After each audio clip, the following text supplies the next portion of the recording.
You ever thought secondary prices suck? But what's the worst bottles at secondary price? Stick around and find out. After this. All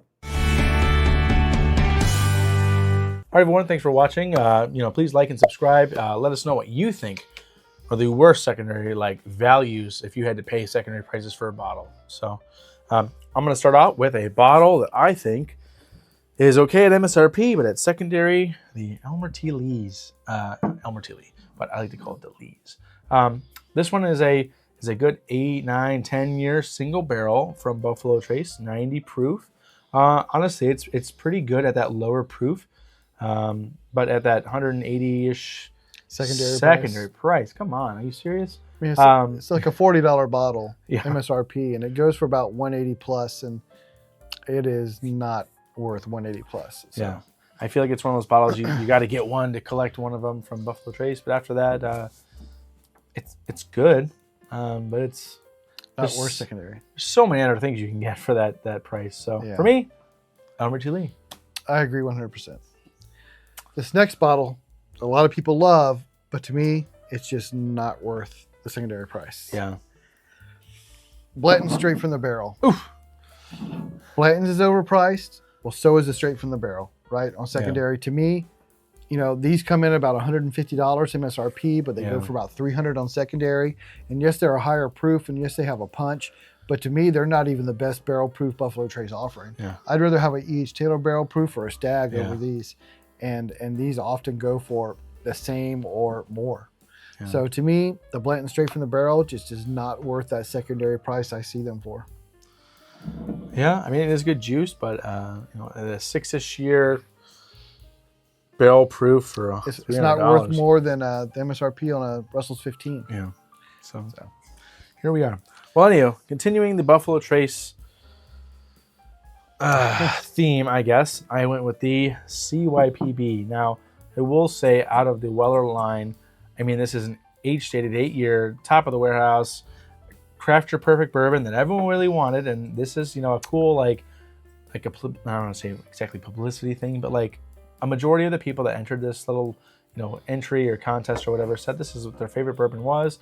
And so they delivered on it, which is cool. For that price of $50-ish is great. But to go higher than that at 500, 400 or what? Like 500 on hundreds of dollars to go. You know what? They offer it once a year. It's and you got to collect the rainbow to get it all. But at $400, I mean, no, you could buy a lot of stuff for $400. I mean, you could find a couple good barrel proofs. And yeah, it is one of the better Wellers between that and the 114, but it's not even close to being worth what it runs on secondary. Yeah. At MSRP, it's $50. Yeah. At $50, it's a great buy. $400, no way. Yeah, you could have a Michter's 10-year, and I really like that. And then some for this. So for me, that's out. Yeah. So along that same line, and now it looks like we're picking on Buffalo Trace. And Buffalo Trace is the one that really gets the secondary prices. I think that's why it came into this kind of video. I promise this is the last bottle from them. The Weller single barrel. Same thing.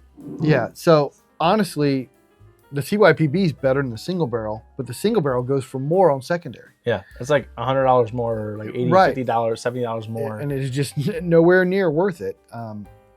Again, MSRP, all these are like $50, $60 for the Wellers. I don't know. I guess it's just scarcity on why the CYPB and single barrels are worth so much. Yeah. If I didn't get them around MSRP, I wouldn't have them. Yeah. I mean, I would have not have paid that much. And having tasted, even though these two aren't open, I have a CYPB open and I have tried the single barrel. Yeah, and neither one is worth that secondary price. So just don't do it. Don't spend hundreds of dollars on these bottles. Just get Antique 107. Yeah. I mean, if you take a special reserve of Antique 107. If you can get an Antique 107 for $100 to $120, that's a much better value than paying $400 to $500 for either of these bottles. Yeah. All right. Well, the last one on my list is the Willett Family Estate Purple Top.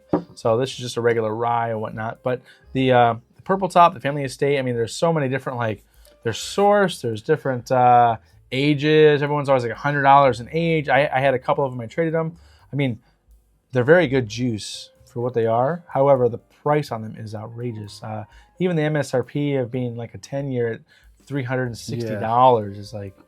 Yeah, they're not even worth MSRP in my decision, in my opinion, not much less a secondary price. I mean, if you're gonna spend $360, you're gonna get you can get quite a few good bottles for that versus a 10-year Willett. So unless you are a Willett fanboy or whatnot, or to me, I mean, even MSRP is a little high. So yeah, I avoid that's why I don't have a purple top for us to display, because to me, even MSRP is too much.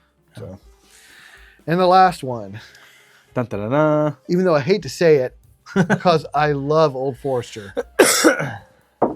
the birthday bourbons just are way too much on secondary. I've had this specific birthday bourbon. I've had a couple of others, that I've tried, and they're very, very good, but they're not $800-900 good, and that's what they go for on secondary.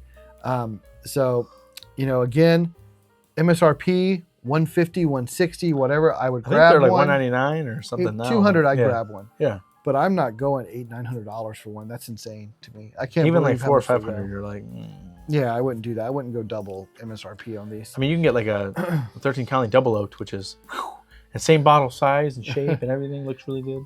I'm just saying. So to me, these are outrageously priced on secondary, and I just don't do it. Don't do it. If you've never had one, don't spend that kind of money to go get a pour of it first. Give it a try. Yeah, please try any of these before you buy them above MSRP. MSRP, fine, they're a grab, except a purple top. Even this is close. Yeah, even that one at 150, I think you should try it first, because I think there's other barrel proofs that are better, cheaper. But don't do it. Just avoid secondary prices on these kind of bottles. They're just not worth it, period. Yep. Well, I guess let us know what your least favorite secondary bottle is, or if you bought a bottle and you were like, man, I was really excited about this one, everyone was hyping it up, and then you tried it and you're like, I can't believe I spent that much on it. Yeah. Let us know what it is. Help us not make that mistake too, or we want to show you what we think is like just okay for what they are, but or not even okay for what they are for the price. Yeah. So, yeah. All right. So, thanks everybody for watching. Please hit that like button, subscribe, and let us know what you think. And until next time, remember, the best bourbon or whiskey is the one you like the most. We'll see you. See you guys.